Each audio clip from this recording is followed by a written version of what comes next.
ನಾವೇನಂದರೆ ಸ್ವಲ್ಪ ಸಂಪಾದನೆ ಮಾಡಬೇಕು, ಫ್ಯಾಮ್ಲಿಗಳನ್ನ ಚೆನ್ನಾಗಿ ನೋಡ್ಕೋಬೇಕು, ನಾವು ಒಂದು ಸ್ವಲ್ಪ ರೆಪ್ಯುಟೆಡ್ ಆಗಿ ಬೆಳಿಬೇಕು ಅನ್ನೋದು ಎಲ್ಲರಿಗೂ ಇರುತ್ತೆ. ಆದರೆ ಕೆಲವೊಬ್ಬರಿಗೆ ಮಾತ್ರ ಸಮುದಾಯಗಳಲ್ಲಿ ಹೋಗಿ ಈ ಸಮೂಹನ ದಲ್ಲಿ ಕೆಲಸ ಮಾಡೋ ಒಂದು ವ್ಯವಸ್ಥೆ ಇದೆ ಅಲ್ವಾ. ಸೊ ಯೂಶ್ವಲಿ ಬೇಸಿಕಲಿ ನಾವು ಹಳ್ಳಿಯಿಂದನೇ ಬಂದಿರೋದು. ಸೊ ಹಳ್ಳಿಯಿಂದ ನಾವು ಕೃಷಿ ಒಂದು ಪ್ರಾಧಾನ್ಯ ಪಡೆದಂಥ ಕುಟುಂಬದಲ್ಲಿ ಜನಿಸಿದ್ದೀವಿ.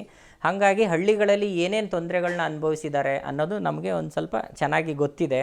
ಹಾಗಾಗಿ ಅಟ್ಲೀಸ್ಟ್ ಆ ಒಂದು ಸೇವೆಗಳು ಆ ಥರ ಸಿಗುವಂತಹ ಒಂದು ಈ ಥರ ಒಂದು ಬೆನಿಫಿಟ್ ಇದೆ ಈ ಥರದ್ರಲ್ಲಿ ಅಂತಂದಾಗ ಆವಾಗ ನಮಗೂ ಒಂಥರ ಖುಷಿ ಆಯಿತು. ಅಟ್ಲೀಸ್ಟು ದುಡ್ಡು ಯಾರಾದರೂ ಸಂಪಾದನೆ ಮಾಡ್ಬೋದು, ಆದರೆ ರೆಪ್ಯುಟೇಷನ್ಸ್ ಆ ಹಳ್ಳಿಗಳಲ್ಲಿ ಅವ್ರದ್ದು ಪ್ರೀತಿ ವಿಶ್ವಾಸಗಳು ಹಳ್ಳಿಗಳಲ್ಲಿ ಯೂಶ್ವಲಿ ಯಾರನ್ನೂ ಹಳ್ಳಿಗಳ ಜನ ನಂಬಲ್ಲ. ಒಂದು ಸರ್ತಿ ನಂಬಿದ್ರೆ ಅವ್ರದ್ದು ಏನೇ ತೊಂದರೆ ಇದ್ರೂ ಅವರೇ ಕ್ಲಿಯರ್ ಮಾಡಿಬಿಡ್ತಾರೆ. ಯೂಶ್ವಲಿ ಇವಾಗ ನಾವು ತುಂಬ ಸರಿ ನೋಡಿದ್ದೀವಿ. ಇವಾಗ ಯಾವುದೋ ಒಬ್ಬ ಶಿಕ್ಷಕರು ಇದ್ದಾರೆ ಅಂತಂದರೆ ಅವ್ರು ರಿಟೈರ್ಮೆಂಟ್ ಆಗೋ ತನಕ ಅಲ್ಲಿದ್ದಾರೆ ಅಂದರೆ ಎಷ್ಟೊಂದು ವಿಜೃಂಭಣೆಯಿಂದ ಅವ್ರನ್ನ ಬೀಳ್ಕೊಡುಗೆ ಮಾಡ್ತಾರೆ.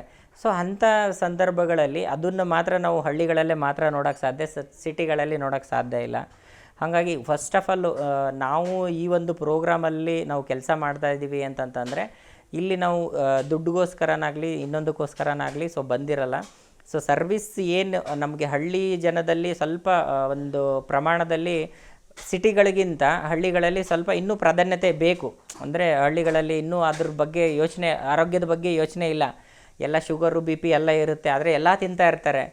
ಸೊ ಅಲ್ಲೇನಂತಂದರೆ ಇರೋದೊಂದು ದಿನ ಸಾಯೋದೊಂದು ದಿನ, ಏನೋ ಒಂದು ತಿಂದು ಇದು ಮಾಡೋಣ ಅಂತ ಅಂದಿರ್ತಾರೆ. ಸೊ ಇದು ನಮ್ಮ ಪ್ರೋಗ್ರಾಮ್ಗಳಲ್ಲಿ ಏನಿದೆ ಅಂತಂದರೆ ಸೊ 12 ಪ್ಯಾಕೇಜಸ್ ಸರ್ವಿಸ್ಗಳಲ್ಲಿ ಯೋಗನೂ ಇದೆ, ಆಮೇಲೆ ಫಾಲೋಅಪ್ ಸರ್ವಿಸಸ್ಸು ಇದೆ, ಕ್ಯಾನ್ಸರು ಅಥವಾ NCD ಏನು ಮಂತ್ಲಿ ನಾವೇನು ಬಿ ಪಿ ಶುಗರ್ ಅದನ್ನು ಚೆಕ್ ಮಾಡ್ತೀವಿ.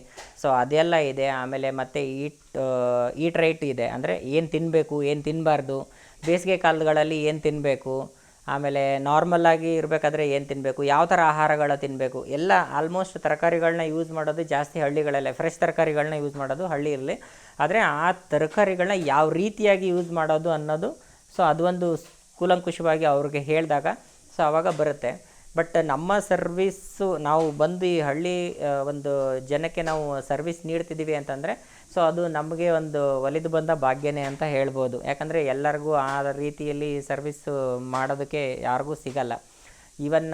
ಇವಾಗ MBBS ಪಾಸ್ ಆದ ತಕ್ಷಣ 1 ಇಯರು ಅವ್ರಿಗೆ ಕಮ್ಯುನಿಟಿಗೇ ಇದು ಮಾಡ್ತಾರೆ. ಅದಾದಮೇಲೆ ನೆಕ್ಸ್ಟು ಅವರು MDನೋ ಅಥವಾ ಬೇರೆ ಇನ್ನೋದ್ರ ಹೋಗೋದು. ಯಾಕೆ ಅಂತಂದರೆ ಆ ಹಳ್ಳಿಗಳಲ್ಲಿ ಏನು ಅವ್ರು ಹೋಗಿ ಸರ್ವಿಸ್ ಮಾಡಿದಾಗ ಈ ಬೇಸ್ ಲೆವೆಲಲ್ಲಿ ಏನೇನು ಪ್ರಾಬ್ಲಮ್ಗಳಿದೆ ಅನ್ನೋದು ಸೊ ಆ ಲೆವೆಲಲ್ಲೇ ಗೊತ್ತಾಗ್ಬಿಡುತ್ತೆ.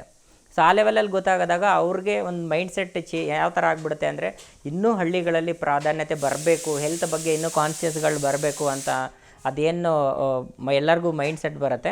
ಸೊ ಅದರ ಒಂದು ಬೇಸಿಸಲ್ಲಿ ಎಲ್ಲರೂ ಹಳ್ಳಿಗಳಲ್ಲಿ ಸರ್ವಿಸ್ ಮಾಡಬೇಕು. ಮಾಡಿದಾಗ ಮಾತ್ರ ಹಳ್ಳಿಗಳಿಂದನೇ ಪಟ್ಟಣಗಳಿಂದನೇ ಒಂದು ರಾಜ್ಯ ದೇಶ ಎಲ್ಲನೂ. ಸೊ ಹಳ್ಳಿಗಳಲ್ಲಿ ಆಲ್ಮೋಸ್ಟ್ ಹಳ್ಳಿಗಳ ಬೆಳವಣಿಗೆ ಆದರೆ ಮಾತ್ರ ನಮ್ಮ ದೇಶದ ಆರ್ಥಿಕ ಸ್ಥಿತಿನೂ ಚೆನ್ನಾಗೇದಾಗತ್ತೆ. ಮೇನಾಗಿ ಅಂತಂದರೆ ಆರೋಗ್ಯವಂತ ಒಂದು ಮಗು ನಮ್ಮ ಮುಂದಿನ ಏನು ದೇಶದ ಒಂದು ಪ್ರಜೆ ಅಂತ ನಾವು ಹೇಳ್ತೀವಿ.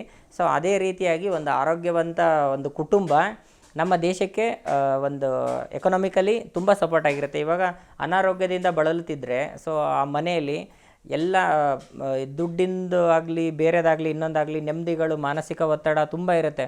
ಆ ಮಾನಸಿಕ ಒತ್ತಡಗಳಿಂದ ಬೇರೆ ಬೇರೆ ಕಾಯಿಲೆಗಳು ಬರೋದು ಅದು ಎಲ್ಲ ಇರುತ್ತೆ. ಸೊ ಹಾಗಾಗಿ ಹಳ್ಳಿಗಳಲ್ಲಿ ಆಲ್ಮೋಸ್ಟ್ ಇನ್ನೂ ಒಂದು ಸ್ವಲ್ಪ ಈ ಆರೋಗ್ಯದ ಬಗ್ಗೆ ಕಾಳಜಿಗಳು ತಗೋಬೇಕು. ಯಾಕಂದರೆ ನಾವೆಲ್ಲ ಹೇಳ್ತೀವಿ ಇದೇ ಥರ ತಿನ್ನಬೇಕು, ಇದನ್ನೇ ತಿನ್ನಬೇಕು ಅಂತ ಹೇಳ್ತೀವಿ. ಸೊ ಅದು ಒಂದು ಹಳ್ಳಿ ಜನ ಅದೊಂದು ಕಾಪಾಡ್ಕೊಂಡು ಹೋದರೆ ಸಾಕು.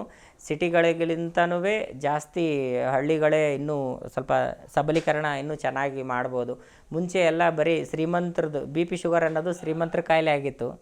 ಆದರೆ ಇವಾಗ ಹಳ್ಳಿಗಳಲ್ಲಿ ನಾವು ನೋಡಿದಾಗ ಪ್ರತಿಯೊಂದು ಮನೆಯಲ್ಲಿ ಒಬ್ಬ ಬಿ ಪಿ ಪೇಷಂಟು ಇಲ್ಲ ಶುಗರ್ ಪೇಷಂಟು ಇಲ್ಲ ಇಬ್ಬರು ಇರ್ತಾರೆ. ಸೊ ಇದು ಏನು ಪ್ರಾಬ್ಲಮ್ ಆಗ್ತಾಯಿದೆ ಅಂತಂದರೆ ಇವಾಗಿಂದು ಇದರಲ್ಲಿ ಅವರ ಒಂದು ದೈನಂದಿನ ಚಟುವಟಿಕೆ ಆಗಿರ್ಬೋದು, ಆಮೇಲೆ ಅವರ ಒಂದು ಲೈಫ್ ಸ್ಟೈಲ್ ಆಗಿರ್ಬೋದು, ಅಥವಾ ಊಟದ್ದು ಒಂದು ಆಹಾರದ ಪದ್ಧತಿ ಆಗಿರ್ಬೋದು, ಅದರಲ್ಲಿ ತುಂಬ ಬದಲಾವಣೆಗಳು ಬಂದಿದ್ದಾವೆ. ಇವಾಗ ಹಳ್ಳಿಗಳಲ್ಲೂ ಪಿಜ್ಜಾ ಬರ್ಗರು ಡೆಲಿವರಿ ಆಗ್ತಾಯಿದೆ, ಆಲ್ರೆಡಿ ಡೆಲಿವರಿ ಆಗ್ತೈತೆ. ಸೊ ಹಾಗಾಗಿ ನಾವು ಹಿಂದಿನ ಕಾಲದಲ್ಲಿ ಆಹಾರ ಪದ್ಧತಿಗಳನ್ನ ನೋಡಿಕೊಂಡಾಗ ಅವ್ರಿಗೆ ಯಾರಿಗೂ ಇರಲಿಲ್ಲ ಬಿ ಪಿ ಶುಗರ್ ಅಂತ ಕಾಯಿಲೆಗಳು ಅವ್ರು ನೋಡೇ ಇರಲಿಲ್ಲ. ಈಗ ಇದೆಲ್ಲ ಹಳ್ಳಿಗಳಲ್ಲೂ ಸ್ವಲ್ಪ ಜಾಸ್ತಿ ಒಂಥರ ಮಾರಕವಾಗಿಯೇ ಹರಡ್ತಾ ಐತೆ. ಹಾಗಾಗಿ ಸೊ ಅದು ಒಂದು ಕಾರಣಕ್ಕೆ ಈ ಒಂದು ಆಯುಷ್ಮಾನ್ ಭಾರತ್ ಯೋಜನೆಗಳಲ್ಲಿ ಸೊ ನಾವು ಇವಾಗ ಸಮುದಾಯ ಆರೋಗ್ಯಾಧಿಕಾರಿಗಳಾಗಿ ಕೆಲಸ ಮಾಡ್ತಾಯಿದ್ವಿ. ನಮ್ಮ ಇಡೀ ಕರ್ನಾಟಕ ಜಿಲ್ಲೆಯಲ್ಲಿ 7,000ಕ್ಕಿಂತ ಹೆಚ್ಚು ಸಮುದಾಯ ಆರೋಗ್ಯಾಧಿಕಾರಿಗಳು ಒಂದು ಹಳ್ಳಿ ಮಟ್ಟದಲ್ಲಿ ಸೊ ಏನಿದು ಹೆಲ್ತ್ ಸರ್ವಿಸ್ ಇದೆ ಸೊ ಅದನ್ನು ನೀಡ್ತಾ ಇದ್ದಾರೆ. ಮುಂದಿನ ದಿನಗಳಲ್ಲಿ ಹಳ್ಳಿಗಳಲ್ಲಿ ಆ ಒಂದು ಎಲ್ಲರಿಗೂ ಆರೋಗ್ಯದ ವಿಷಯವಾಗಿ ಅಥವಾ ಆರೋಗ್ಯವಂತ ಒಂದು ಹಳ್ಳಿಗಳು ಉದ್ಭವವಾಗಲಿ, ಆರೋಗ್ಯವಂತ ದೇಶಕ್ಕೆ ಒಂದು ನಾಂದಿ ಹಾಡಲಿ ಅಂತ ಹೇಳ್ಬಿಟ್ಟು ನಾವು ಅಷ್ಟೇ ಕೇಳ್ಕೊತ ಇದ್ದೀವಿ.